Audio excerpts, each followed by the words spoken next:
Good morning, ladies and gentlemen. How does it sound good? Does it sound good? Do we have any repeating audio? Does everything sound okay? I can't tell. It sounded a bit Poundland Wally-ish there, but it sounded like it came back as well. How do we sound? Do we sound okay? Am I peaking? Is everything good? Are we sounding like Poundland Wally? What are we saying? If you're in the chat, please feel free to get involved in today's show. It's okay now. Nice. Sounds good. That's what we liked here. So for those of you who don't know, well, hi, my name is Graham. This is Bib, and we are Ice Cream Uploads. And in true Ice Creamy fashion, this is The Scoop, your daily dose of news for the world of video games and beyond. And some people may say the UK's #1 video game podcast. We are those people that say it, but it still counts. We said it. It's facts. Anyway, we're going to give you our thoughts and impressions on the biggest, the best, and the breaking stories from the world of video games throughout the next hour or so here live on Twitch. We go live on Twitch each and every single weekday at 10 a.m.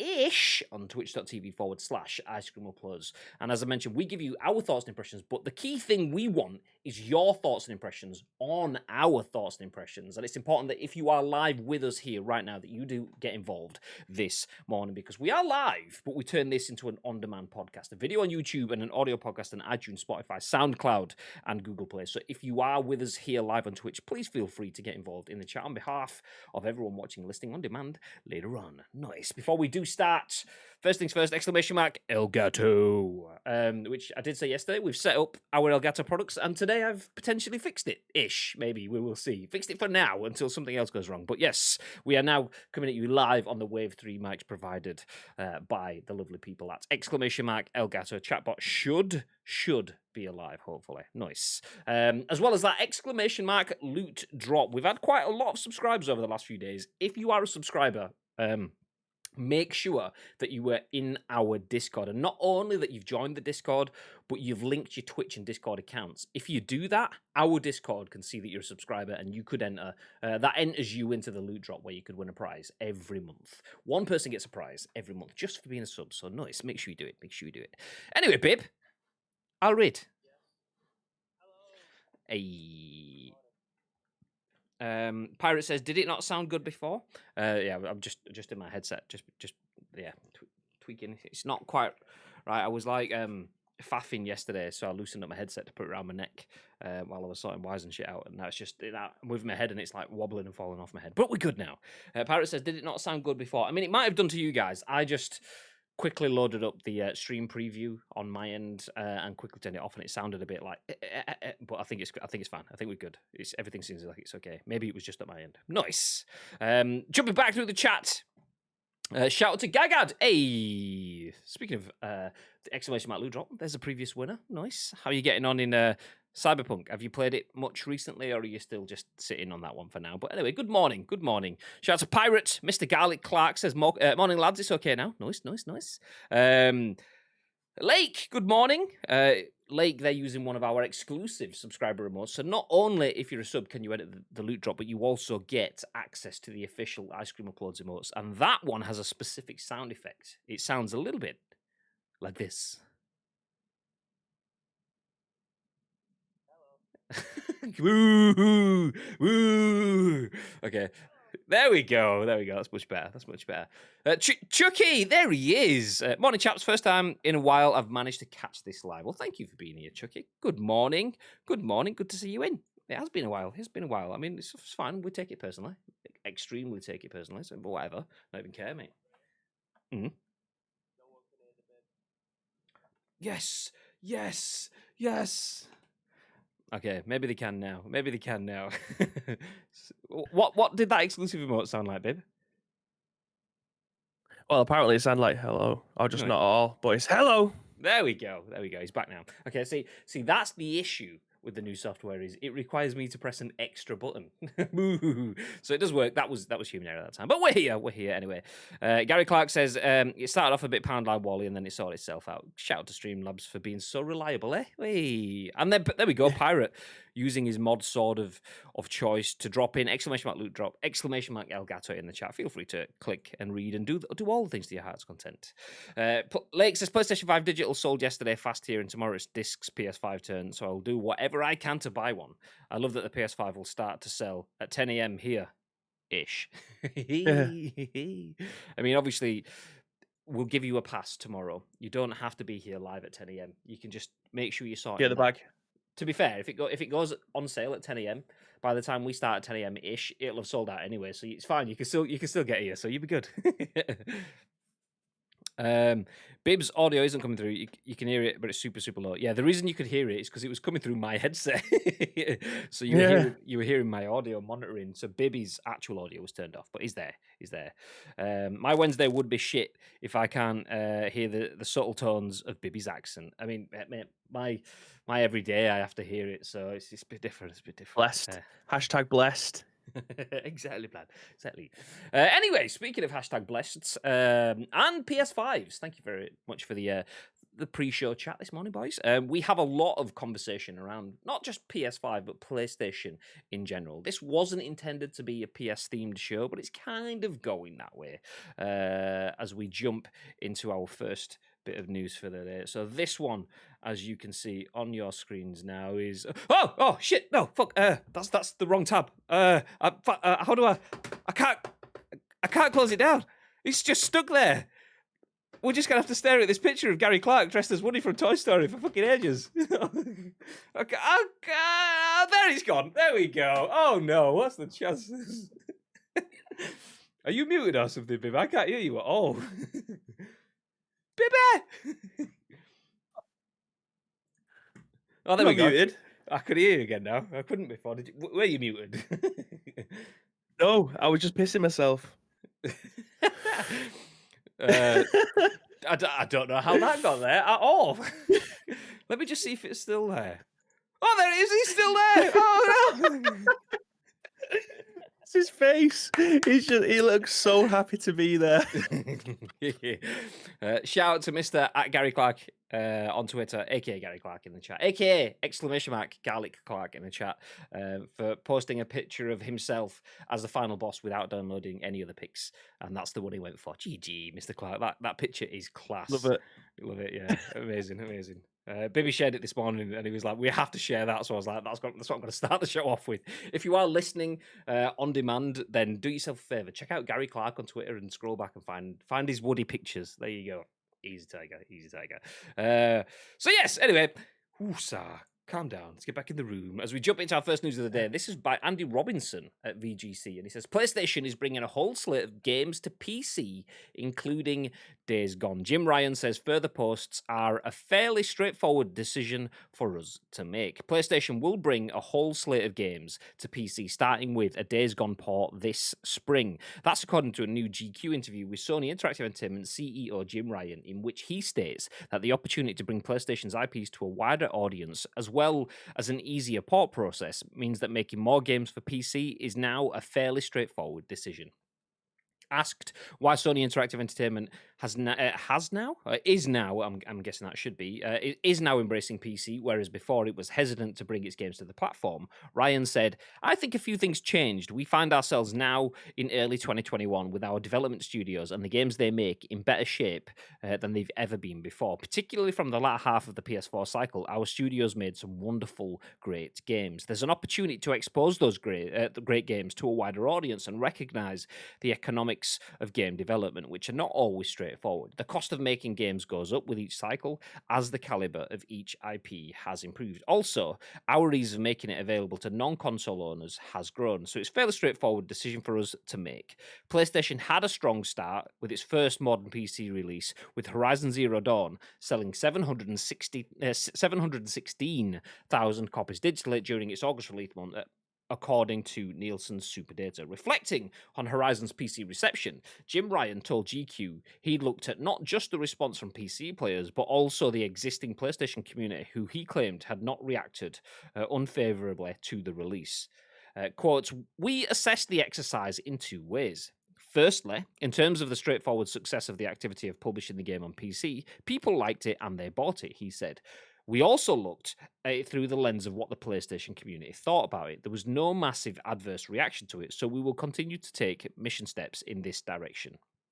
In a corporate report published last summer, Sony first said it would explore bringing more PlayStation exclusive to PC following Horizon Zero Dawn's release on the platform. As well as Horizon, former PlayStation 4 exclusives Death Stranding and Detroit Become Human also released for PC last summer after their exclusivity deals expired. Mark Healy, a co-founder of Sony-owned studio Media Molecule, told VGC last year that a PC version of Dreams wasn't currently in development, but that it would be great to release one in the future. Okay, we'll stop there. We'll stop there. So to summarize, PlayStation is bringing. Actually, let me jump into the split screen. So to summarize, PlayStation is bringing a whole slate of games to PC, including Days Gone. What are your thoughts on that, babe? Again, it's a very good move. I did actually see a tweet yesterday by Jordan. I don't know if he's in the chat today, but he said that there's literally no point in not owning a console at the moment. Which to a degree I can actually I agree with him on that, because if you wanted to get the best of both worlds at this moment in time, especially to over the next 2 years, I imagine, then PC is the best way to play. You get the whole of the Xbox Game Pass if you wanted to pay for that, which again is like £8 a month for just the PC version, or these games that'll be coming to either Epic Game Store or Steam, the PlayStation exclusive ones. That there's no, console exclusives kind of don't exist, or they won't exist in the future, which again we've said a lot of times, the reason you buy a specific console usually is for the exclusives. But if there's a world where the exclusives are shared, then that benefits absolutely everybody. There's no console war. Then I would prefer down the line the console war not to be a war anymore, but then it obviously it involves people having to be playing these games on PC, which 9 times out of 10 is probably the best way to be able to play these games, and they will unlock that frame rate, get that 4K resolution. The graphics on PC will always outperform what's on the console. It's just console is a lot more affordable, less upkeep. You pay I paid £450 for my PlayStation 5. I don't need to touch that now until PlayStation 6 comes out. Whereas my PC, you probably have to change your graphics card every 3, maybe 4 years, and then your CPU, then your extra RAM, because the games are getting more and more powerful. But for convenience, obviously console is the way to go, and unfortunately that comes with a few downsides, including at the moment playing it on Xbox. There's a lot of upsides to it, but they just don't have the console exclusives when you're looking over at the PlayStation side. But play it on PC, you've got a large library to be able to go through, and the games are a lot cheaper as well. So there's a lot of pluses out of this article. I'm interested to know the rest of the PlayStation games that are coming on. Will we ever see the likes of Uncharted come over to the PC? I think would that be one of the ones that they don't want to relinquish? I don't know. I mean, it would. The thing with Uncharted is it's a breakout title in terms of Uncharted now has a film. It's got Tom Holland, so they're clearly happy to make money off of Uncharted outside of PlayStation gaming. So I would kind of, I think they're probably looking at that. Maybe the same with other Naughty Dog titles. Obviously, Last of Us HBO series on the way as well. Mhm. It's probably more the legacy. So games that were made for the PS3 were just basically never going to work on anything else ever again for the rest of time. So maybe early Uncharted's might be a little bit of a ball ache to incorporate, to move over without a chunk of work. But maybe if they do something like Halo's done with the Master Chief Collection, where you get obviously a bunch of games, so bring the Nathan Drake Collection plus Uncharted 4 all in one, Mm. like the full collection. Excuse me, maybe that will sell. That will sell. I mean, this doesn't surprise me at all. The interesting thing, though, what do you guys think? Do you believe Jim Ryan when he says it was a fairly straightforward decision for us to make? That's the tagline from the article. He also then went on to say that there was no adverse effects effectively on the community. Do you guys believe that? Is that the case overall? Because I saw people yesterday commenting on piss moaning fanboys that were like, "No, it's supposed to be a PlayStation exclusive." And Yeah. if I'm being honest, I didn't see anyone mourning. I saw people mourning about people mourning, which is Yeah. quite ironic, really. I saw people commenting on people commenting, but never saw the original comments anyway. Mhm. I didn't go looking for them though, so maybe there's Yeah. that. Maybe there's that. Um, b- but could This you always see boils down to adverse echo effects? chamber stuff, though, doesn't it? Yeah, I This all suppose so. always comes down to so. I think the people who I obviously get to choose who I follow on social media. So to a degree, I will always be involved in some sort of echo chamber. I tend not to follow people who are just fucking whinging all the time because one, if I'm scrolling through my timeline, I don't want to see people whinging every single day. It's not good for me, and it's most certainly not good for them. But at the same time, it obviously keeps me away from what everybody seems to be talking about. If I've muted keywords, I don't end up seeing those. Um, but when it comes to stuff like this, if I just look through the comments, you can tell the people who are super butthurt about this, like they are just relentless. And then you go through their timeline, and it's just them spouting shit again, stuff that you kind of see, the kind of stuff you see on a toilet at the Trafford Centre, smearing shit on the wall, that kind of stuff. It's not healthy. Like, it's a fucking game. Like you are paying for that version of the game. You are paying your 50, 60 quid for a version of that game. What happens after that and what they do with their game is absolutely nothing to do with that. You don't own anything to do with the IP. It's a Yeah. business decision. They can do whatever they want with this. Like, you're invested in the ecosystem. Fair enough. Well done. Congratulations. You're a PlayStation fanboy. You're an Xbox fanboy. You're a Switch fanboy. So what? You bought the game. That's all they want you to do. They want you to buy the game. It's up to them, whatever they do with it. And for me, looking at the broader picture, everyone being able to play these masterpieces. I mean, Days Gone is a fantastic game. I'm still pissed that I never got to finish it, and that's not through a lack of trying. That Sawmill can get in the fucking bin. But this is a fantastic game, and I'm glad that other people will be able to play this now because I did nothing but talk about this game for like a month. I think I've played the game's meant to be 30 hours long, and I've taken 60 hours playing it. That's how good the game is, and that's because I'm going through every single nook and cranny, every single side mission, trying to do as much as I can before I actually put it in the bin because that Sawmill mission was doing me head in. But this is a phenomenal game. I'm glad that other people are going to get to enjoy it. And I mean, this will look even better on PC if everyone's got like these brand new graphics cards and stuff. So again, it's exciting times for everyone all around, if I'm being honest. I mean, I know it's not anything brand new, and I'm not kind of giving you a nugget of wisdom by saying this, but there's some people that probably are pissed off at the fact that it's going to PC.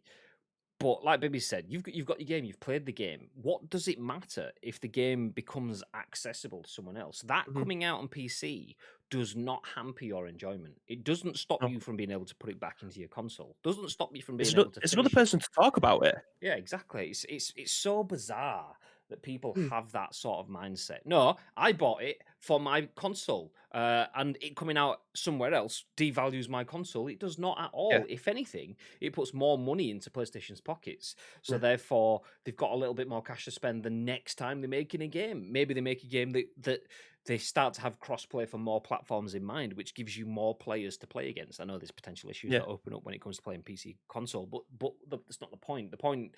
being that it's for some people to be so segregationist. Is that even a word? Purely Yeah, narcissistic. it should This be is now. me. This is me. This is my game. This is the game that I bought. Mm. The fact that you're giving it to other people doesn't. I mean, it's about me, and it's not. It's not about you. It's about the game. It's about other people playing it. But Yeah. people see it how it affects them from their perspective. It's nothing to do with you. Fuck Mhm. off. It's like when people start talking about eventually when Days Gone comes, it's another person for them to talk to it about. Someone's going to write Days Gone's mint, and then they'll find that on social media. And go, it's sick in it. Like, it's just another person playing the game that you like that you can talk to about. There's nothing. There is zero things wrong with that. If anything, is it's a massive upside. It's a plus. It's a positive. I, I'll never understand it. But it's just the way it is. People will always find something to moan about.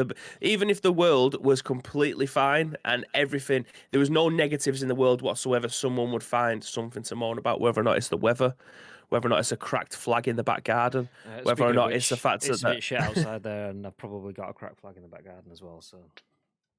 well, I have now. I've been pressure washing it. I found them.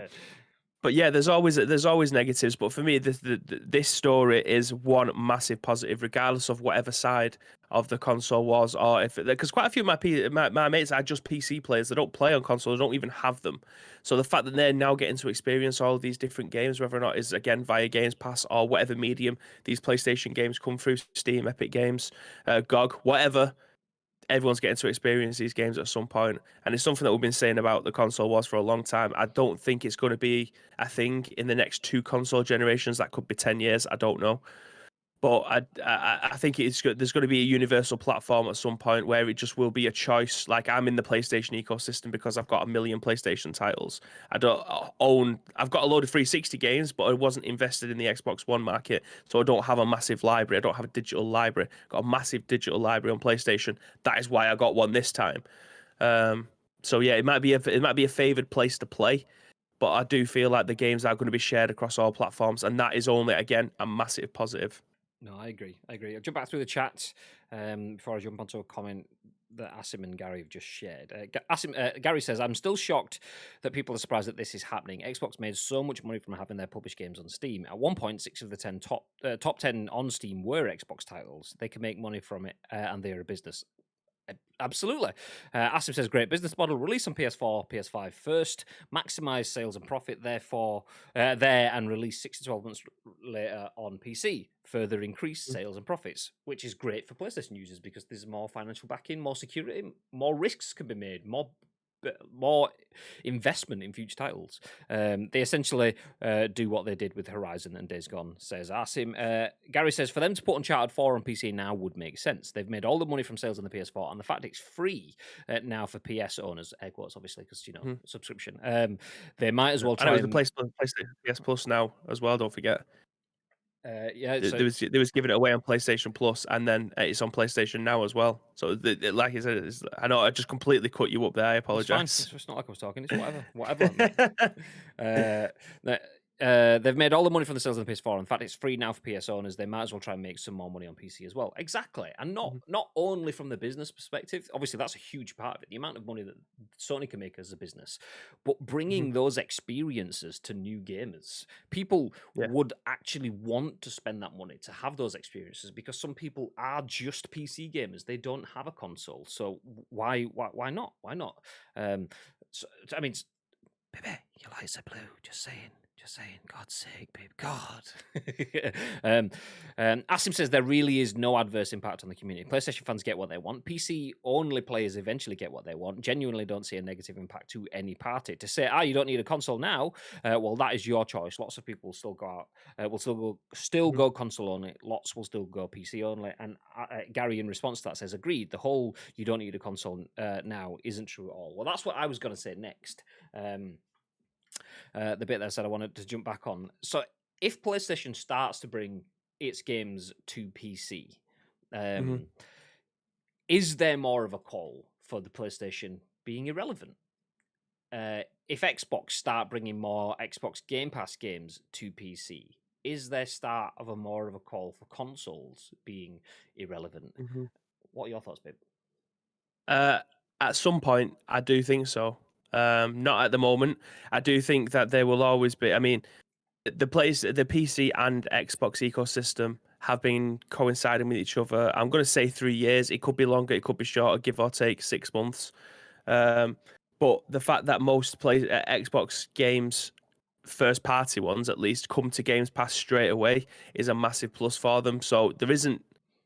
I know there is a lot of games that are on Games Pass that aren't on PC, whether or not it's because they are only controller compatible or they haven't been able to port that over yet. So there is always an upside to have an Xbox because there will be Games Pass on there that you can't play on PC.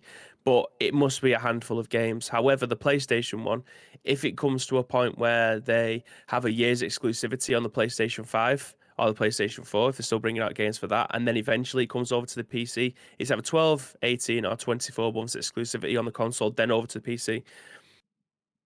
Is 2 years a long enough wait for them to become exclusive?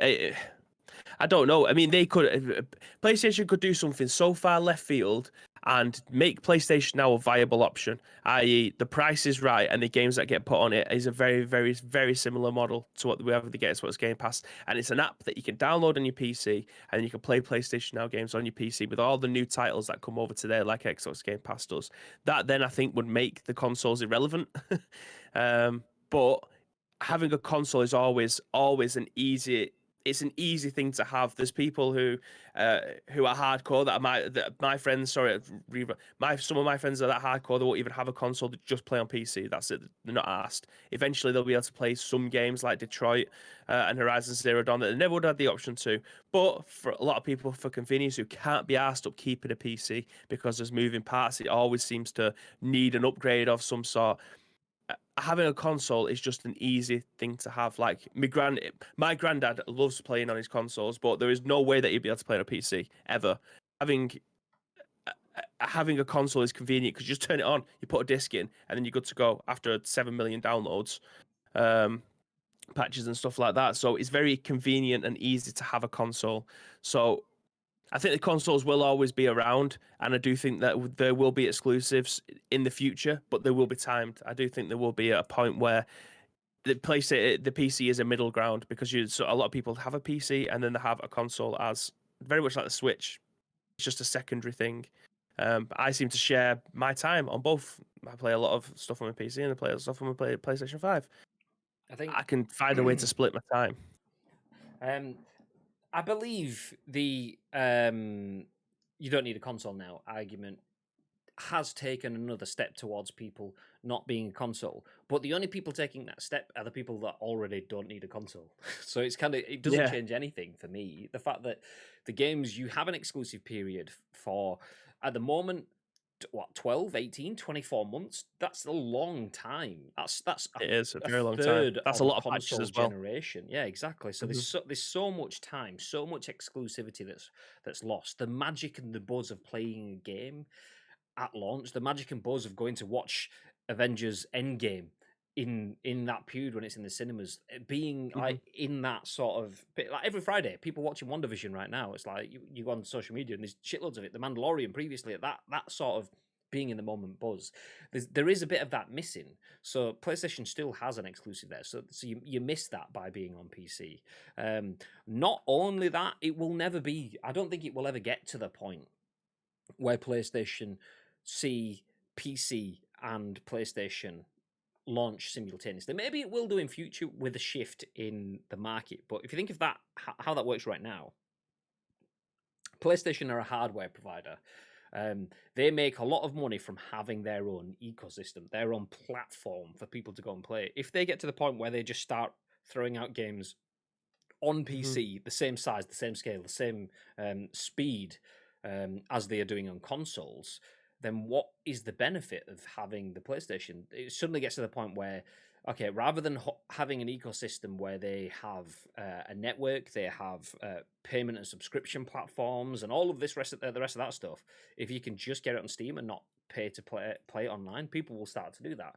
They'll lose out on all of the benefits of having their system. So it benefits Sony from having these as a Mhm. secondary source of income, rather than a primary source of income. And with that, the comment of you don't need a console now. If it's a secondary source of income, then there's always going to be benefits for going for primary, because that's just definition. Your primary will have to have benefits, the USPs that the secondary doesn't have. So yes, if you have a PC already, it's another reason for you to not need a console. I have a PC. I spend more time on my console, just for ease, and also the fact that because my PC, some of the games that I want to play, the resolutions that I want to play them, I won't be able to stream it on my one PC setup. So that's another reason for me sticking to console. But it's the Mhm. convenience and all the other bits around it. So yes, it's great that the game's coming to PC. No, PCs aren't killing consoles, and they won't be doing for the considerable. And it doesn't really matter if the game's going to PC or from PlayStation or Xbox. Just play fucking games, and that's about it. What are you tickling at? I was just reading Gagad's comment. Gagad says, I don't have a console, never have, and never will. My eldest son has PC and consoles. My middle son is console owner, and the youngest is PC, console, Switch type thing. It's basically everything. We're all different. The only person who is right is me. Touche. It was You're the like one that's buying it, obviously. it's Your money, your rules. it was that you had us in the beginning there. Like, yeah, you got me at the end. But no, it's facts. It's facts. The only person that is right is you for your situation. I don't know if that was banter or banter or not, but it is still true. So um, you're right for your situation. If you buy the game for you on PlayStation, doesn't mean that I can't buy it for PC. fucking get over it, dickhead. Not you being the dickhead, Gagad. I don't know. Maybe you are. No, yeah. People that have that, just I'm blue through and through. PlayStation is the only way. If it goes to PC, it's irrelevant. It's weakening the PlayStation. Oh, shh.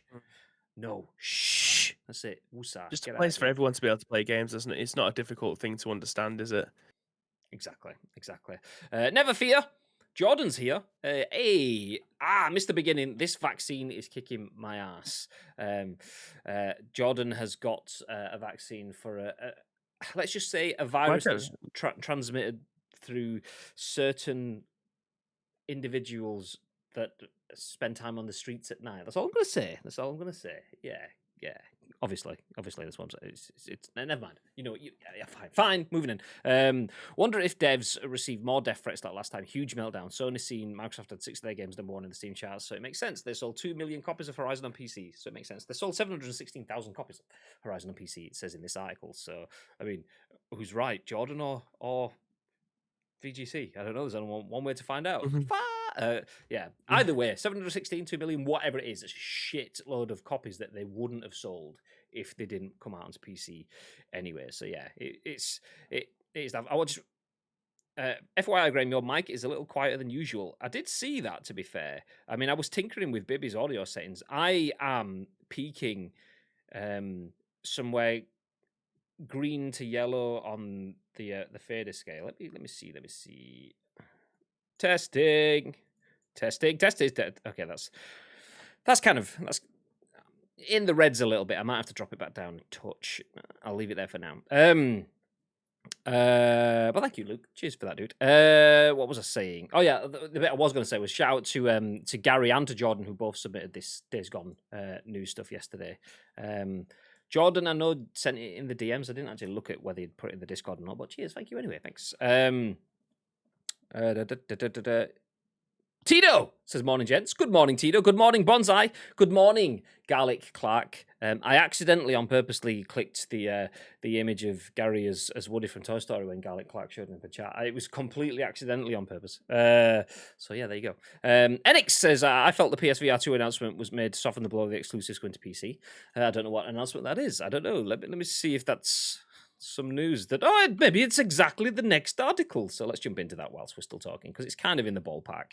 So Jordan's saying that news of PlayStation games coming to PC could piss some people off. So as a result of that, PlayStation also came out with this news. This is once again by Andy Robinson at VGC. It says Sony confirms it's working on a next-gen VR system for PS5. PlayStation VR successor will feature improved resolution, a new controller, and more. PlayStation has announced it's working on a next-generation VR system designed for PlayStation 5. Sony's next iteration PlayStation VR headset will feature dramatic leaps in performance and interactivity, it said in an announcement on Tuesday, and allows players to feel, quote, an even greater sense of presence and become even more immersed in their game worlds. The headset, which will launch beyond 2021, will feature improved resolution, field of view tracking, and utilize a new VR controller. Sony Interactive Entertainment's platform planning SVP Hideaki Nishino wrote, quote, we're taking what we've learned since launching the PSVR on PS4 to develop a next-gen VR system that enhances everything from resolution and field of view tracking and input, he explained. It will connect to PS5 with a single cord to simplify setup and improve ease of use while enabling a high-fidelity visual experience. Nishino claimed that the new VR controller would incorporate some of the key features found in the PS5's DualSense controller, along with a focus on great ergonomics. Quote, that's just one of the examples of future-proof technology we're developing to match our vision for a whole new generation of VR games and experiences, he said. Quote, there's still lots of development underway for our new VR system, so it won't be launching in 2021. But we wanted to provide this early update to our fans as the development community has started to work on creating new worlds for you to explore in virtual reality.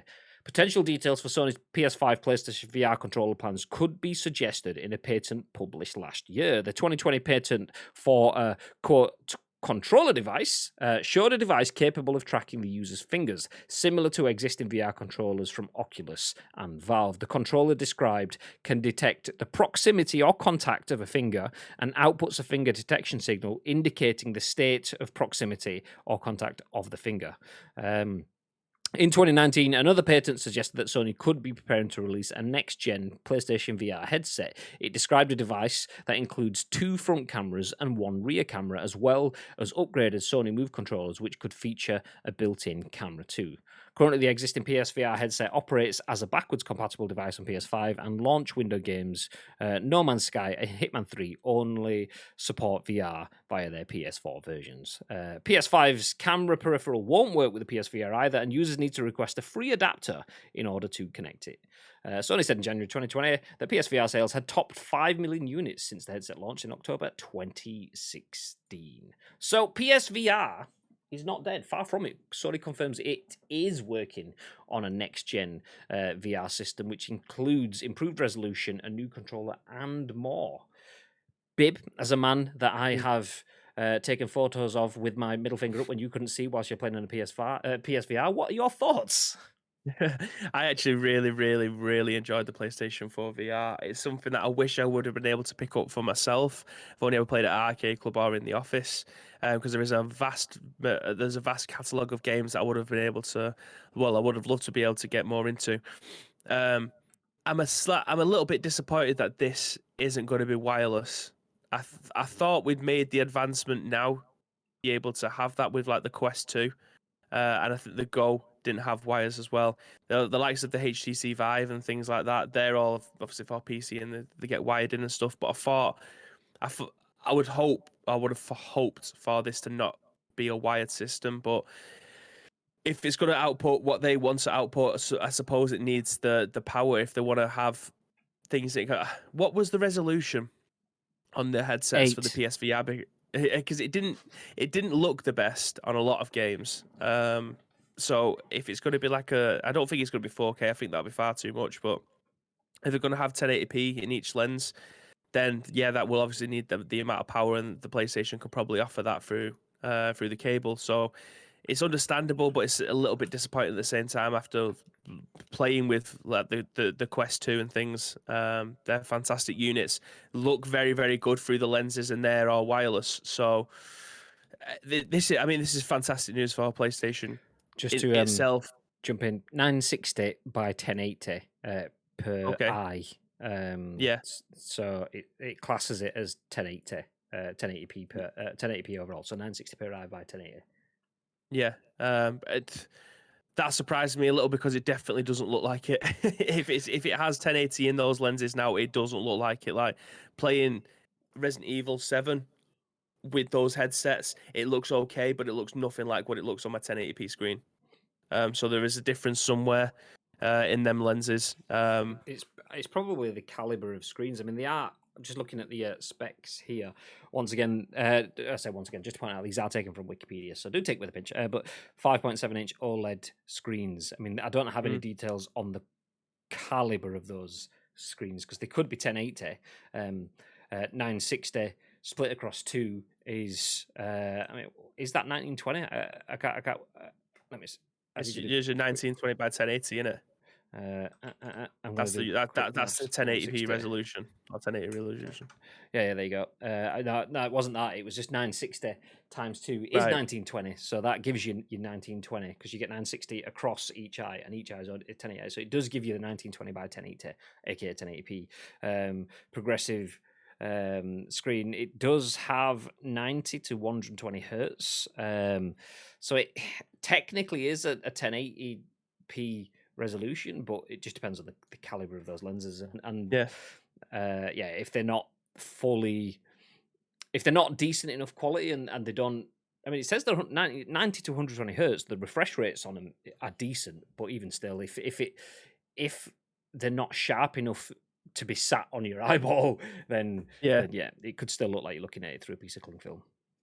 Yeah, it's a lot of games do look really hazy on them, but after a while, I think your eyes do get adjusted to. I was playing Gran Turismo on the one in the office, and that was amazing. There was a Star Wars one and a Modern Warfare one where I was in ships, and those were fantastic as well. So it's a fantastic piece of kit when you're playing a lot of games, especially when they are absolutely made for VR. I do think that the PC versions and the Quest 2 are just much better than the PlayStation 4 versions. Hopefully, the PlayStation 5 will be close, if not the same type of resolution or the same quality that we come to expect from VR headsets now, because I can imagine these being a hell of a lot more expensive than the Quest 2. I think the Quest 2 is maybe 300 quid. I can see this being at least 500 straight out of the box. So, especially when it comes to the Move controllers, because I don't even think when you bought the PSVR last time, you got the Move controllers. I'm pretty sure you had to buy them separately. And then this controller that he's got in his hand, what was it called? Waypoint or Hardpoint or something. The game that came with that gun, that was another thing that you had to buy separately. So you could run up about 800 quid's worth of VR stuff before you even like plug it in. But that's the price of VR. It's I think with the power of the PlayStation 5 and what could potentially be in these headsets, it could be a phenomenal piece of kit again. And I'm excited to see what kind of things come for it, because again, I love playing stuff in VR if it works in terms of don't just chuck any old game into it. It needs to be like Half-Life Alyx is probably the best example, using the Valve Index, where you had the glove and you could, like, if you wanted to take your pinky off the gun, you can do that just by lifting your pinky up and it would replicate that in the game. Thought that's fantastic. That piece of kit is about 1,200 quid. So it's a lot of money. But yeah, I suppose you get what you pay for when it comes to VR. I think that's the thing, is the expectation versus reality element of it. In your mind, it's like I'm just going to pick up my sunglasses that put me into the Matrix, and that's it. I'm walking around like fucking Neo. Everything looks amazing. I can leap off buildings, and it's all going to look real world here. In reality, what happens is, where's that image that Asim's put? There we go. What happens is this: you're just suddenly tangled in a spaghetti junction of wires to look like you just dropped into Pokemon Fire Red on the Game Boy Advance kind of thing. Oh, it's in color, and I can kind of tell what it is, but no. So yeah, expectation versus reality. There's an issue there in terms of, we know how amazing video games can look, but what we've kind of been fed previously are technical demos. Yeah. We've seen a demonstration of what the technology could give you, which sets the benchmark so high. But then when you get a full game, like the games that give you these tech demos are usually from AAA publishers. They go, look how cool this could be. Are you making a full game like that? Like full 40? No, not even a 7-hour game, not 40-hour game, not 7 hour, just that demo. That's it. Nice. Okay, so you're not really doing anything else. And then the developers that do go out are usually kind of indie or smaller developers that don't necessarily have the resources and teams of hundreds of people, and they don't expect the sell through because there's not a massive install base. 5 million users is a lot, but it's not the 120 million or whatever that the PS4 has. So yeah, all right, there might be 120 million PS4 users. There's only 5 million VR users. And a lot of those have probably sold it on because there just wasn't the games and stuff. So maybe you're looking at an install base of 3 million users. To make your money back on a massive AAA project over 3 million users, you're not really going to do that. So that's the difficulty, is it's kind of chicken and egg. There's no users, so they're not getting the games. They're not getting the games, so there's no users. And it's one of those where you kind of have to keep picking it off. War of attrition. Well, got the Vita. Yeah, exactly. Vita lost that one. Switch, on the other hand, didn't. The Switch kind of was like, it's just a bit of a shit console. I don't really understand it. There's not really games for it. I don't really know. And then all of a sudden, Switch now is like, fuck me, this is an amazing thing. I didn't realize games could be so good. And they kind of need to keep plugging. The fact that they've committed to bring in another VR console, I like the idea of. I am disappointed that I mean, I mentioned the Matrix. We're down to one wire, so it's less than this. But you're still a little bit Matrix in that you've got this fucking probably wire stuck in the back of your head. I'd like to just be able to just pop it on. Just give me a fucking dongle or something that I can stick into one of the USB ports on the PS5. Bosh, jobs are good, and that would make it so much easier. Interesting that the patterned pad looks like a Nintendo Wii controller. Seems like we've kind of gone backwards there. Obviously, that's the sensor that's on the back of it, and then the button on the back, like a little trigger. But yeah, I'm glad that they're backing it again. I'm glad they must have big ideas if they're going to redo it again, because they could have just taken the 5 million sales or whatever the number was that you said before and gone, do you know what? It's probably as good as we're going to get. I don't know whether or not they're going to try and sell these at a. I don't think they'll sell them at a loss. hopefully they'll probably sell them at around cost, just to try and get them into people's hands, because the price of them last time, albeit it probably was good value for money eventually if you ended up picking up a lot of different titles, but knowing what kind of titles will be coming to it will hopefully try and swing, because I was on the fence whether or not to pick up, because I love the idea of playing these VR games and I loved playing them while I had the opportunity to. But do I want to spend like 350 quid, 400 pound, 500 pound of my own money to have this in my own front room with all the wires going everywhere, or is it just a gimmicky thing that you're going to end up picking up and playing at party games despite not having anyone around your house for the last year or so? I Or don't ever know. again. Yeah, or ever again. Yeah, I don't know whether or not making it affordable, because I think, as I said, the Quest 2, if that, I'm sure it's about £300, and that is fantastic value for money, especially with the catalogue of games that you could potentially have with that. I think you can even plug that into your PC as well and play your Steam library. So having that option is always nice. If this is coming in at like £600, I think this is aiming at a market that probably won't be able to pick it up or won't be able to invest in it straight away. Yeah, no, I agree. Let me jump back through the comments. Bonsai says, the whole reason I never tried VR is because I want games to look amazing. And in my opinion, on VR, they're not there yet. We're in 2021 now. I think they should be doing better with this now. Do you know, I agree with that. That's kind of where my sentiments lie. I'm very superficial when it comes to video games. I want them to look as good as video games can look. So I'll take some Yeah. things at novelty value. I remember, to use PUBG as a VR example, we spoke about it previously, where I watched a video of Shroud playing PUBG VR, and it wasn't. It was a battle royale-ish game with guns and soldiers. People said, "Oh, it's like PUBG," and it just looked terrible. It looked like a really low budget Is that the one that arcade Shroud game were playing? from the 90s. Yeah, that's what I'm talking about. Yeah. And it could look so much better. I mean, VR games can look that good. Look at how good Half-Life Alyx looked. Look at how good even Beat Saber. I know that's a pretty simplistic Yeah, game. It looks that game. incredible though. I sweat on playing that. The Darth Vader stuff, Star Wars The Batman Squadrons stuff. itself. Yeah, exactly. There's a lot of good examples of it out there. But the issue you tend to Everybody's get golf. is the issue you tend to get is you either you go long game or you go great game. And I want to say great game, it's like it's either a really good experience and really high visual fidelity, but it's not something that has high replay value or has a long campaign that you play through. And I feel, for me, I want the balance of the two. I want something that looks incredible and is immersive, but is also a substantial playthrough. That's the kind of thing that I need. Asim says, they said one cable, that'll probably be 5 centimeters long. Yeah, imagine that. I'm just going to plug in the VR headset. Just like right next to your console. What are you doing? What are you listening to? Oh, no. Just play with the PlayStation. Oh, what do you reckon Mr. Bamba's go-to game on the PlayStation VR is? Tetris. It genuinely is. He would be. Yeah, Tetris Effect. Yeah, says that it's the only game worth playing in VR. Those are his words. Well, if you just asked me what do you reckon Bamba's go-to game, and then you could have said anything after that, my answer would have been Tetris. So there you go. Let's go back, catching up. John says PSVR games mostly run at 720p to keep it at 100 to 120 hertz. If it was lower, you end up getting motion sickness. Nice. Where do we go? Aimed at VR for consoles, PC are always going to be ahead. No, it's going to be difficult to close that gap for sure. And don't play Tomb Raider in VR. Don't play Tomb Raider in its VR part. They should have bundled 56 sick bags with that as a free bit. Vom.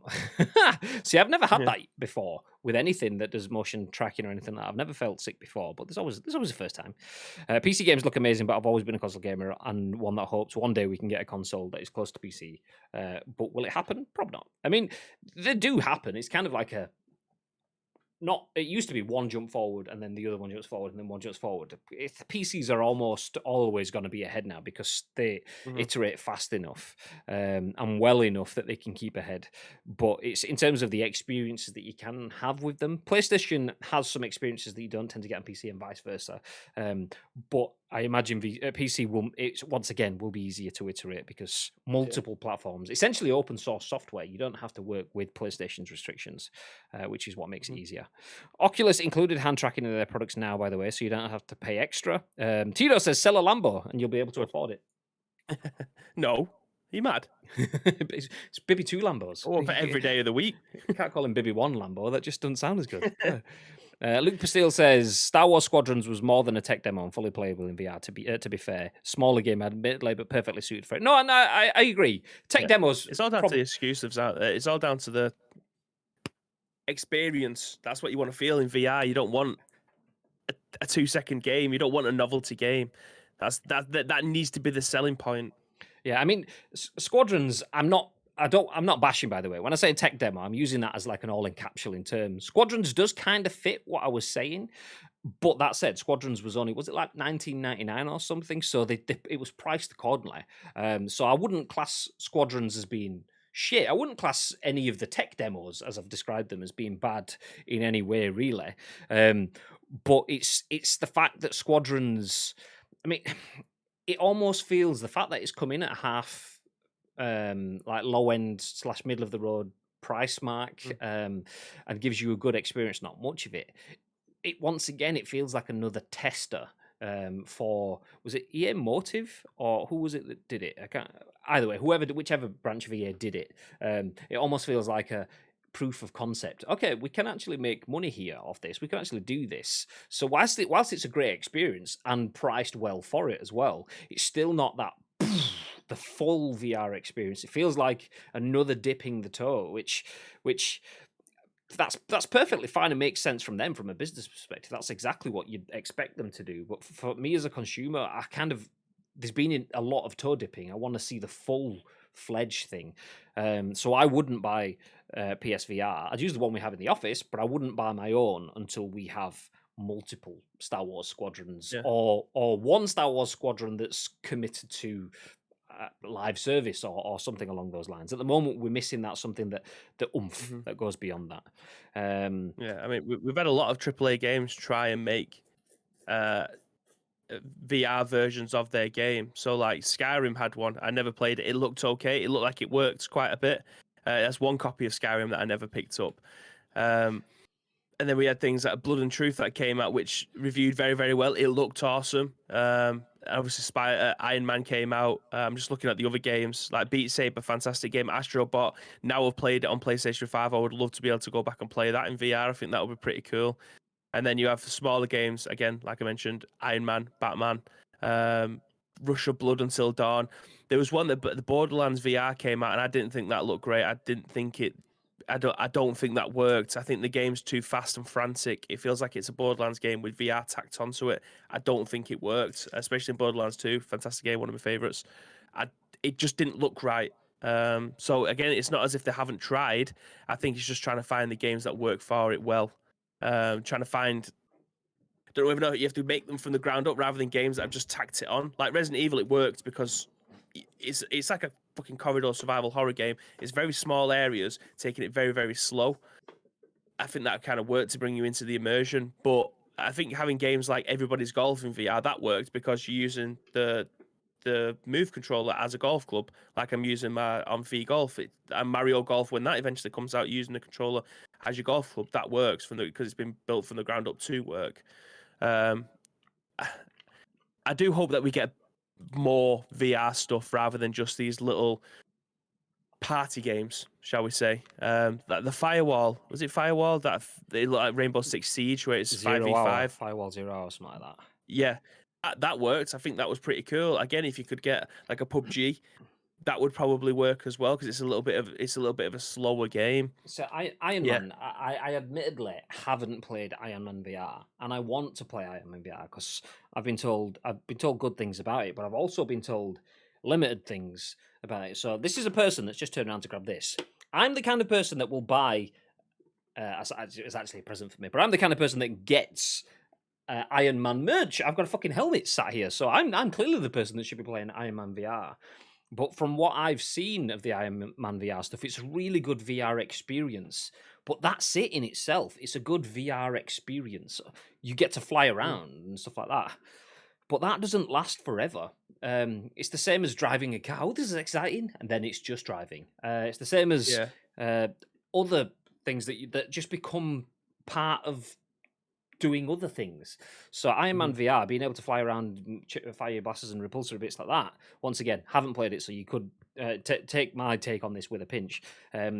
But once I've done that to a point, I still want the story, the full experience that comes with it. So if Iron Man VR is exceptional and the mechanics of it are wonderful, great, but it feels like a tech demo, kind of dipping the toe again. Get me beyond that. I fucking would love to put the fucking the VR on and think I'm Tony Stark flying around, but what am I working towards? The longer story.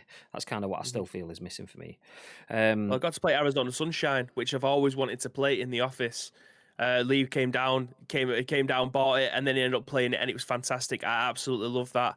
That is the kind of game that I want to see in VR properly. I want to see a proper version of that. I don't know how long that game is. I don't think it was a long one, but those are the kind of games that I want to see. It's not waves of zombies. It's a storyline game. You have to go in. You have to find your guns. You have to go and rescue people. You have to go into different areas to try and secure it and things like that. That was a fantastic game, and that is what I think VR could be. But I don't want to see more. I don't want to say smaller games. There's absolutely nothing wrong with smaller games, but I just don't want to see more party games. The 15-minute experiences. That for me is something that you would get. Everything has its place. You have that as well as everything else. But when everything is that, then you're missing the everything else as well. Just want to point out as well the expectation versus reality of VR headsets. So playing Arizona Sunshine with your PlayStation headset might all sound well and cool, but all of a sudden dickheads can do that to you. Yeah. Tweet from Grave Day from January 31st, 2020. So a year and a bit ago. The ability to be able to do this stealthily is the single best thing about having VR units in the Ice Cream Upload studio. Yay! And as you can tell, Bibby isn't the only person. There's Mark with the early Oculus Quest. And oh, look, there's me. Oh, there's Kirsty as well. Hey! So yes, confirmed Graham Day is a dick. Nice. There you go. I was just about to say, if there's one thing that's been proven, it's not how VR could be. It's that Graham Day is a bit of a knob. Hey, our resident Aussie's back. Good day, Ice Cream Uploads. How are you? I'm not too bad. Good day is having a good day. Welcome in, dude. How's things? It's been a while. Sony has stated that it's only one cable. What they haven't told us is it's 367 meters. One person gets a 5 centimeter cable, one gets a 367 meter cable. I don't know which one would be worse.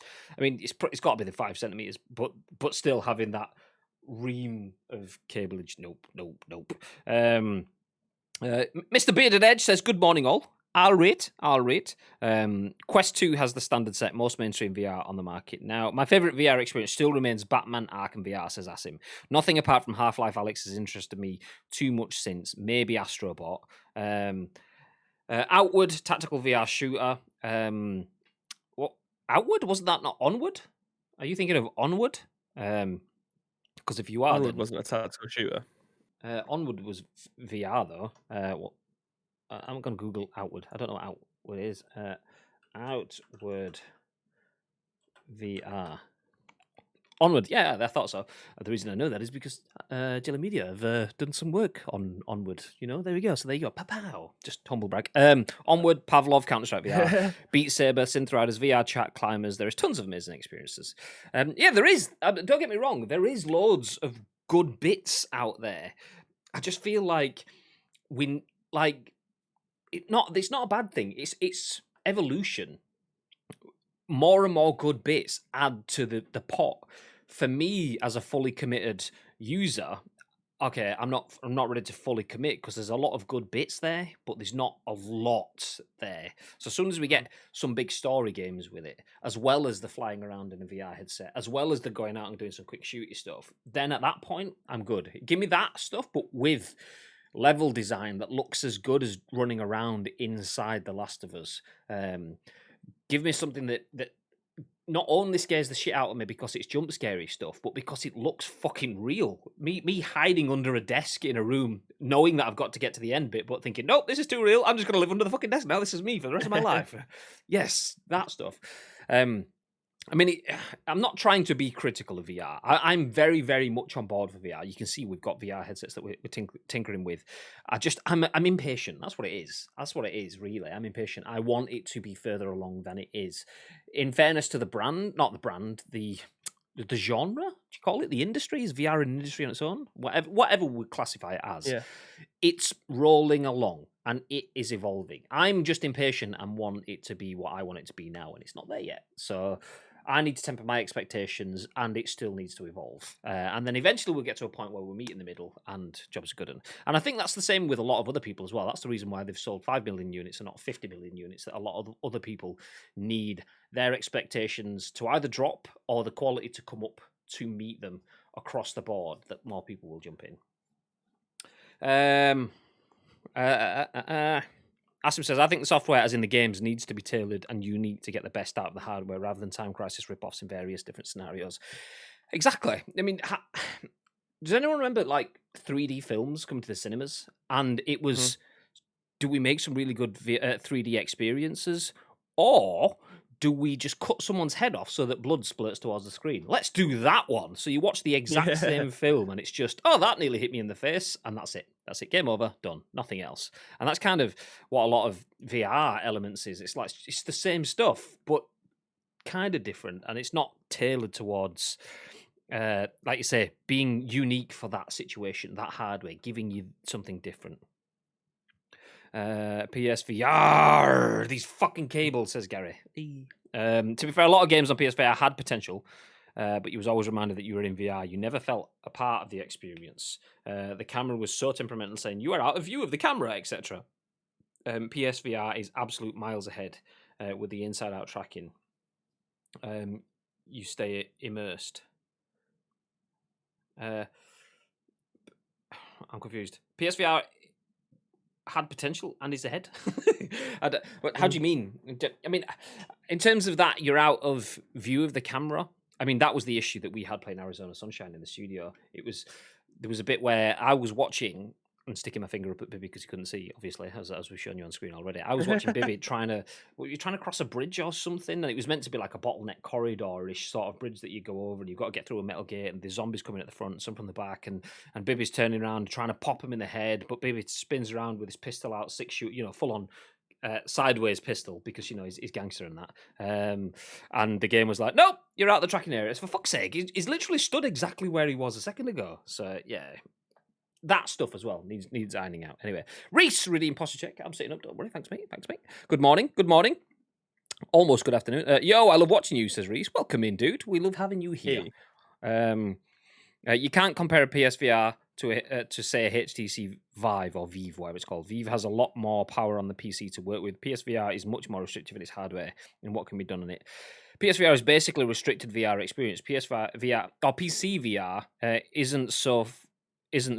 Okay. PSVR is basically a restricted VR experience. PC VR isn't. So for PSVR to get that, they need to remove the walls of requiring external cameras. Will be interesting to see if it has an inside-out tracking. It removes that issue. Okay, I get you. Well, we will find out soon. But let's put a pin in this because we're rabbiting on.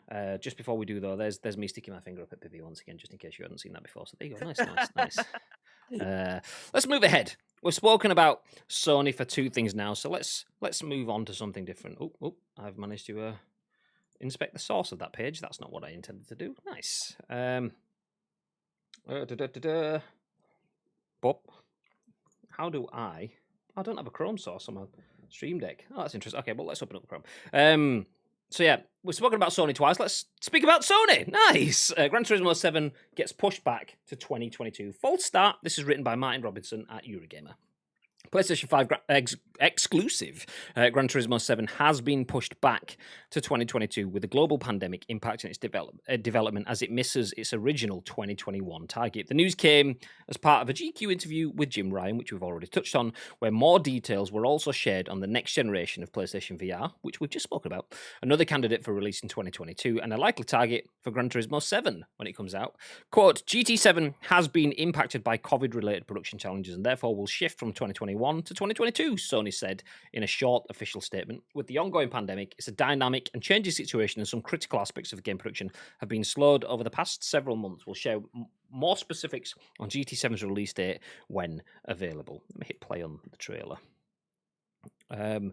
Delays have been something of a tradition for Polyphony's digital games. Oh my god, for Polyphony Digital's games in the past. So news of Gran Turismo 7 being pushed back into 2022 is hardly surprising. We don't know much about Gran Turismo 7 beyond our glimpse at it upon the PlayStation 5's big games reveal last June, which revealed a return to the classic campaigns of older games in the series. So there you go. The game is playing on the screen. This is that announcement from last summer.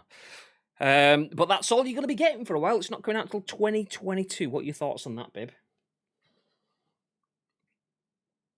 Yeah, again, it's a shame, but it's if they don't think it's right. I mean, Gran Turismo, it was a class of Gran Turismo Sport.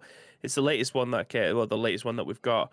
Looks like a phenomenal game. I know a lot of people actually enjoyed that, but this looks like a next level racing game. I feel like after playing through a lot of Forza Horizon 4, that I feel like I can get back onto the racing game scene, and I think this will do it for me. You know, the fact that there's a lot of buzzwords in there, and saying that it's going back to being campaign oriented again. I'm down for that. I was having a look at the trailer earlier this morning, and I like the city map kind of vibe that they're giving. That you can go to like different areas and upgrade your car, respec it, go and play in these certain tracks in this country, like the 3D view of the cars on the interior. It looks phenomenal. I'm definitely looking. I loved Drive Club. Drive Club when it first came out, it felt like a breath of fresh air in terms of track racing video games. And I hope that this can not obviously take that mantle, but take what they've learned from that and from Forza and just make it into a world-class racing game, because I do think that the Forza games, albeit I haven't played one in a long time, barring Forza Horizon 4, which is a completely different version than Forza Motorsport, obviously. But having a track racing game that hits all of the notes, having a proper campaign, and then being able to set leaderboards and things like that, you could probably do that with the latest Gran Turismo, but with the phrasing that they put in this, it feels like they missed out a lot of the stuff that made Gran Turismo Gran Turismo. It was just another racing game. So I'm happy with the way that this is looking. I definitely will look to pick this one up as well. Yeah, I mean, it being delayed, I think we're hopefully all or mostly happy the fact that do you know what? Take the time. Something like a story game rushing its way out, a la Cyberpunk kind of, where you might get some parts of it that work decent, some parts of it you might get some bugs in certain areas or whatever, but you might be able to play through the story. Something like a racing game, though, where you basically sat in a cockpit for the entire game. Yes, the scenery around it changes. Yes, the shape of the cockpit changes. But if the mechanics of it are wrong, then the whole thing is wrong. So it makes sense. It makes sense. And as it mentioned, Polyphony Digital delaying a game isn't something that has never happened before. It's something that has happened. So take the time, make it right. Doesn't surprise me. Well, looking forward to GT7. GT3 was the last one I played to death. Hopefully, it has the depth and content of the older games. I mean, it does mention that towards the end. We don't know too much about Gran Turismo 7 beyond our glimpse upon the PlayStation 5 big game reveal last June, which revealed a return to the classic campaigns of older games in the series. So maybe it does. Maybe it does step back into the older style, which does give that extra depth to the content from the game. Gran Turismo 3 was one of the games. It was an A-spec. It was the two versions of Gran Turismo 3. I had the A-spec one anyway for the PS2, and I played the absolute living shit out of that game. I played the original Gran Turismos as well, where you had to get your licenses to be able to participate in other races. I absolutely loved that concept. Whether or not that's something that's continued, I didn't play any of them on PS3 because I didn't have a PS3 long. I was an Xbox guy. Pretty much had a PS3 for playing Pro Evo games. But anyway, I haven't played a Gran Turismo since, barring the one that we had in the office with a little bit of VR, which I probably played for like an hour. So yeah, hopefully they'll take everything that we've had from Drive Club and Forza and make an absolute dynamite racing game. Because Gran Turismo I've always seen as the simulation. I don't think I've ever played a more simulated racing game than Gran Turismo. That is what, when I think of a simulated racing game, it's always GT. So hopefully this will hit every single note. See, I was never built for Sims. I played a bit of GT in the early days. Cat wants to get out. I played a bit of GT in the early days. Can you see that? Yeah. So yeah, played a bit of Gran Turismo in the earlier days, but I moved away from that. I mean, I could tell I was always going to move away from that when I got the Escudo Pikes Peak car, and I mentioned this before. Just did the endurance race going around the not the circular map, but the track, the one that's more like I want to say oval but rounded on both ends, whatever you call that shape, the normal racing loop kind of track. I got the Escudo Pikes, just put something on the X button on my controller or whatever it was, the accelerator button, and just strapped it down. So the Escudo Pikes were so powerful that I'd just leave the car going down for 2 or 3 hours. So clearly at that point I'd lost the need to play something that was more of a racing sim. By that point, I was more into more arcades, like Bibby spoke about the other day. The other racing game that he likes, Midget Club, as he mentioned. Midnight Club, that's the one he meant. Yeah, there we go. Not Midget Club. The first rule of Midget Club is we don't speak about Midget Club. Sorry, my bad. I'd love to have a racing rig for these games, like a proper steering wheel, like the ones. Did you play the ones at Arcade Club when we played? I think it was Dirt. No, you and Max went in to play that. I was playing something else. PUBG and a 72-inch screen. Yeah, fucking PUBG in a ring. The TV was wrapping around behind me. But that was so good. Like you had the resistance on the wheel, and the headset, everything just looked to me. It blew his mind because he'd never experienced VR like that before. Obviously, we get the opportunity to go to conferences and stuff like that and experience it in its full value. He'd never had that kind of experience before, so that was the first time he was properly having a VR headset on. That wasn't one of them ones that you slide your mobile phone in the front of.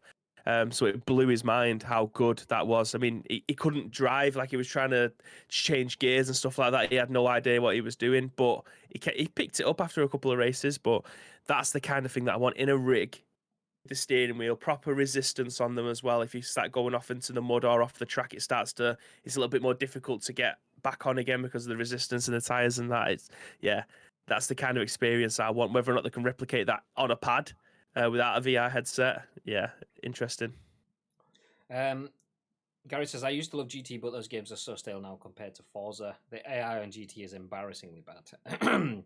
Agree, Gary. Went stale post GT3. Sport brought some love and care back, but still lacking. No racer sticks to the racing line from start to finish. Agreed. It's all about Autumn Ring Mini. Easy Tiger. It's not that sort of show. Oh, okay, never mind.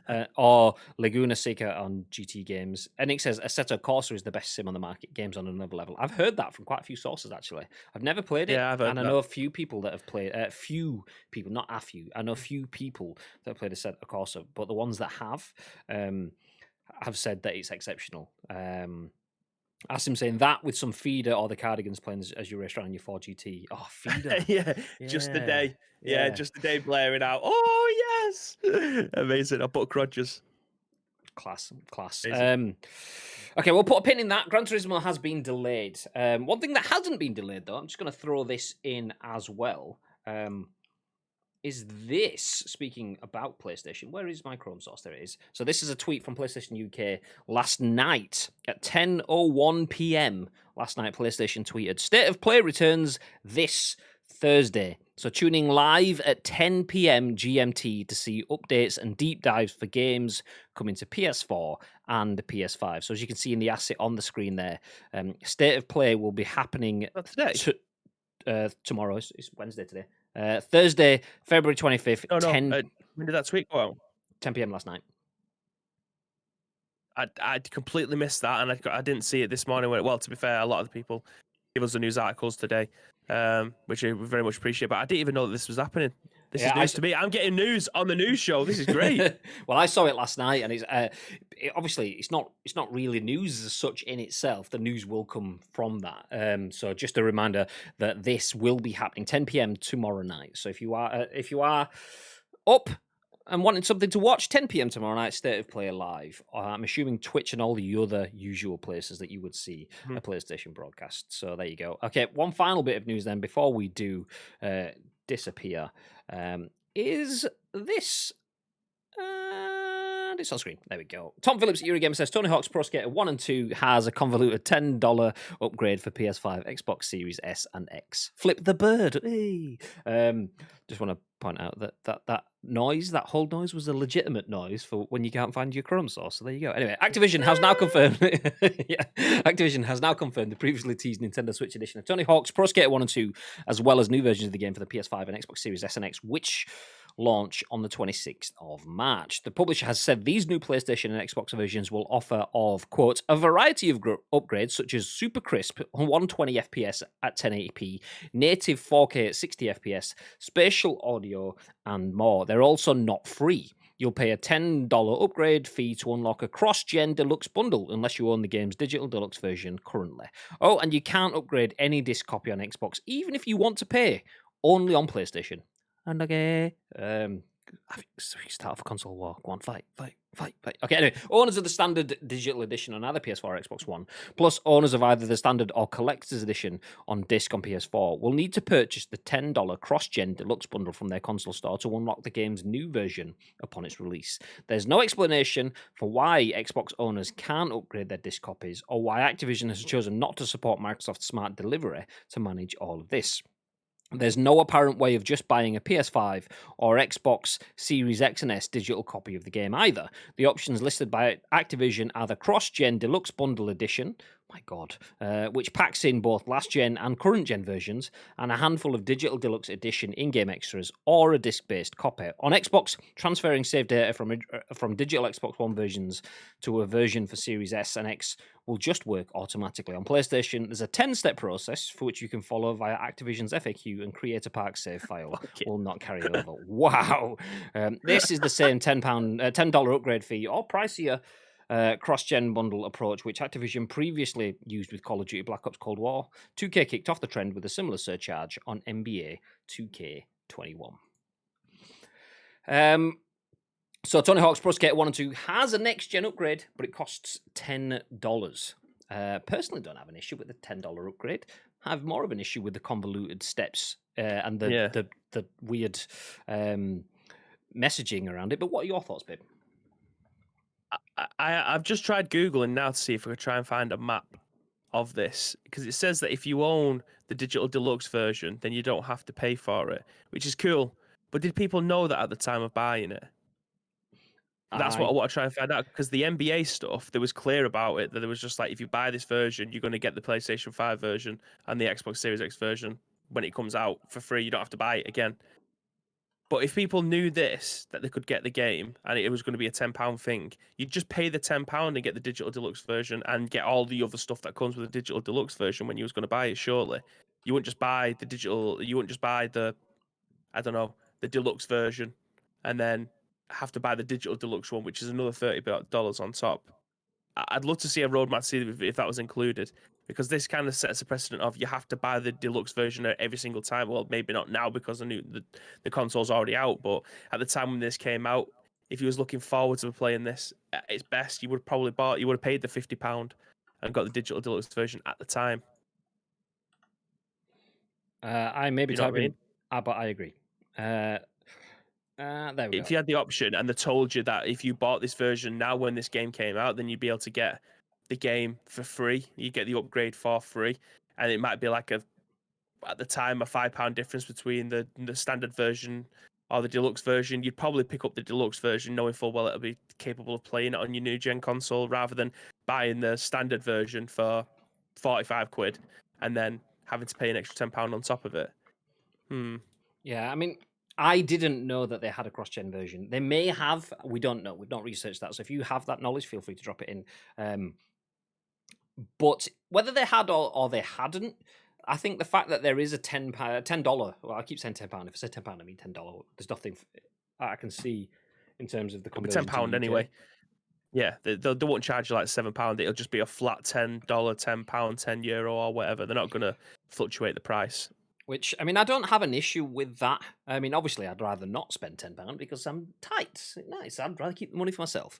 But still requires extra work to get the game to work on next gen, and it requires you to do extra work if you've got a PlayStation for the sound of it. So yes, you get the next gen upgrade, but there's also a 10-step process which you can use to carry your progress over from the PS4 to the PS5, but not your creative pack. If you've created a pack on a PS4, then okay. Whereas the Xbox, it just works. So that's nice. So I'm reading the comments at the bottom. It says, "I'll give them £10 in 3 years when the game's £10." GG. GG. I mean, I want to play this game. I do want to play this game. I just haven't had the need to go out of the way to buy it because I've got things that I've never played that I still haven't played that I've got. Whereas this I have played a million years ago and I don't have it, so I don't need to play it. So it doesn't really fuss me that much. I mean, if I got it for free, I probably would load it up and play it before things that I should play before it because that's just the nostalgia behind it. But great game, very well received. £10 upgrade, I don't really have an issue with. I just feel like, I mean, a phrase I've used quite a lot over the last week is fumbled the ball. I feel like in terms of the upgrade, they've fumbled the ball in terms of why can you upgrade on the PlayStation, but you can't upgrade on the Xbox? Why can't you just buy the PS5 version? Why do you have to buy? I mean, maybe I'm reading this wrong. Do you have to buy the PS4 version and then buy the upgrade? Or can you now buy the digital deluxe edition? And is the digital deluxe edition, is that more expensive than buying the PS4 version and the £10 upgrade? I don't know. There's a lot of questions that I have there. So I feel like that's the issue for me. Tony Hawk's getting an upgrade for the next gen. Nice. It costing just £10, which is, fucking McDonald's and a large thing. Yeah, whatever. It's not breaking the bank. And if you're enjoying the game, you've enjoyed the game twice already and you want to enjoy it again, then $10 upgrade. It's neither here nor there. But just saw the message now. You're Activision, for God's sake. How can it be so confusing? Yeah, Xbox, straightforward. PlayStation, not so much. PlayStation upgrade, Xbox, not so much. Okay, right, nice. Off topic, but did Bibby hear about what happened to Tiger Woods? I did. It's extremely sad. Did anyone see the picture of the car? It was horrific. There's literally no front of the car. Oh, I'm going to say, because I don't know how serious it was, so my instinct was to make a joke out of it, but then I thought, actually, for all I know, he could have lost a fucking arm or something. I heard he flipped his car, so in my head, I was like, keep rolling. But then if someone says, yeah, but he killed 3 kids in the crash as well, I was like, fuck! Okay, so yeah, anyway, I said I wasn't going to make a joke. I told you what the joke was, so there you go, nice.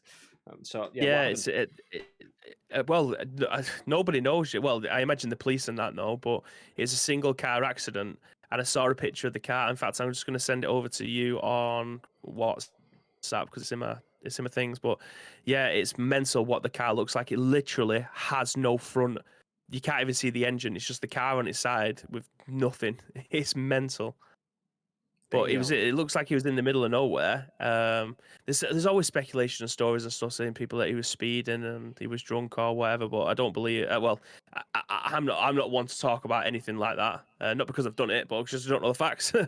But Walker made a joke yesterday, wanker. When you hit more trees with your 4x4 than you do with your Sim 2, which I found extremely funny because his ball never lands in the trees, but his car did.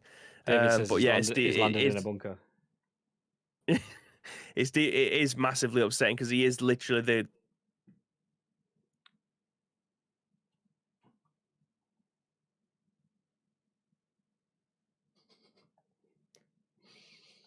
Okay.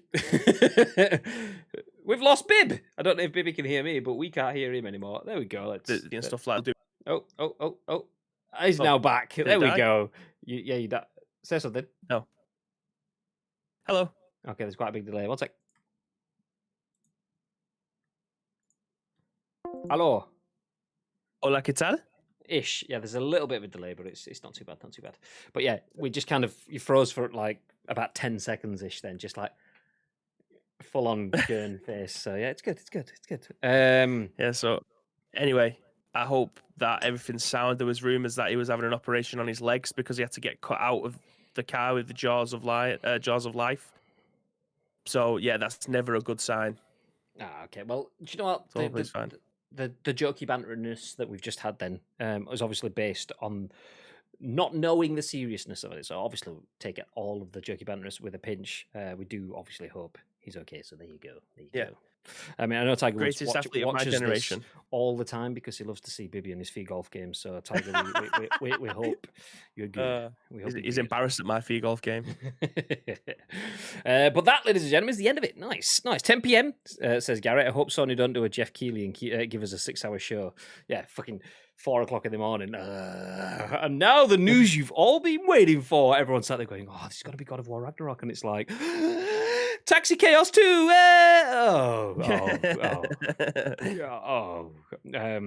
Asim, in response to the PlayStation News, says, "Oh, here we go. They've said PS4 and PS5 games. People will expect PSVR 2 stuff, PS5 Pro, and PS6 announcements. That is the internet. People will expect more than they can get. And even if people just expect PS5 announcements, they will probably be expecting Uncharted 12. Forget the fact that there's a bunch missing there. It's fine. I want Uncharted 12. The Last of Us Part 3.2.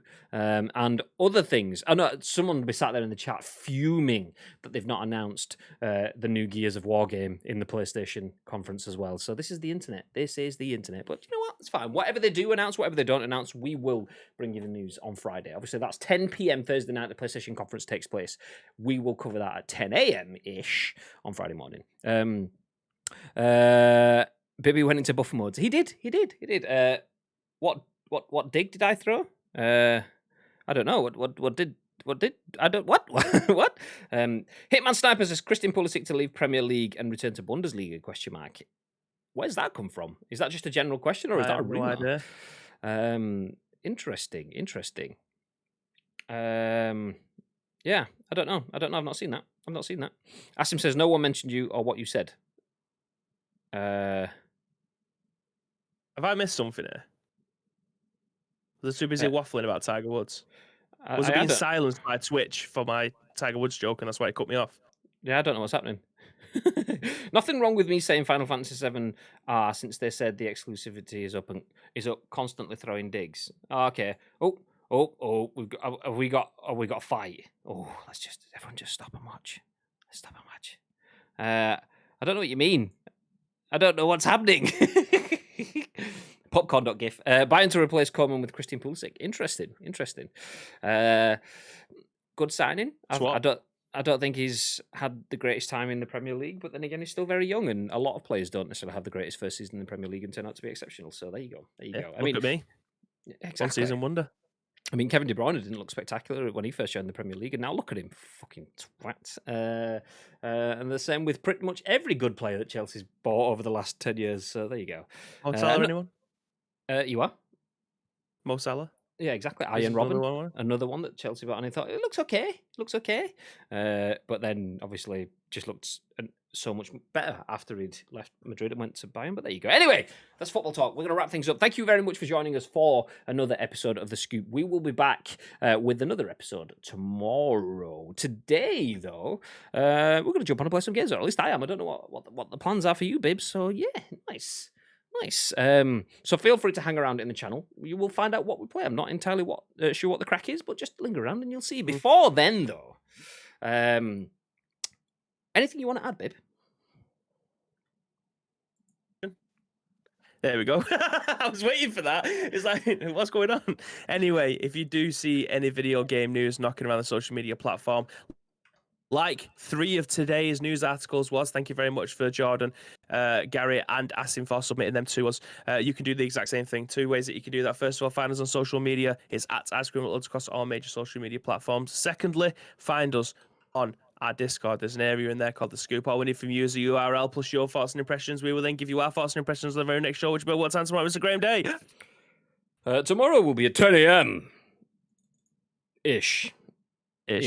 Like it is each and every single weekday, 10 a.m. ish. Hitman Sniper says $10 upgrade. What the?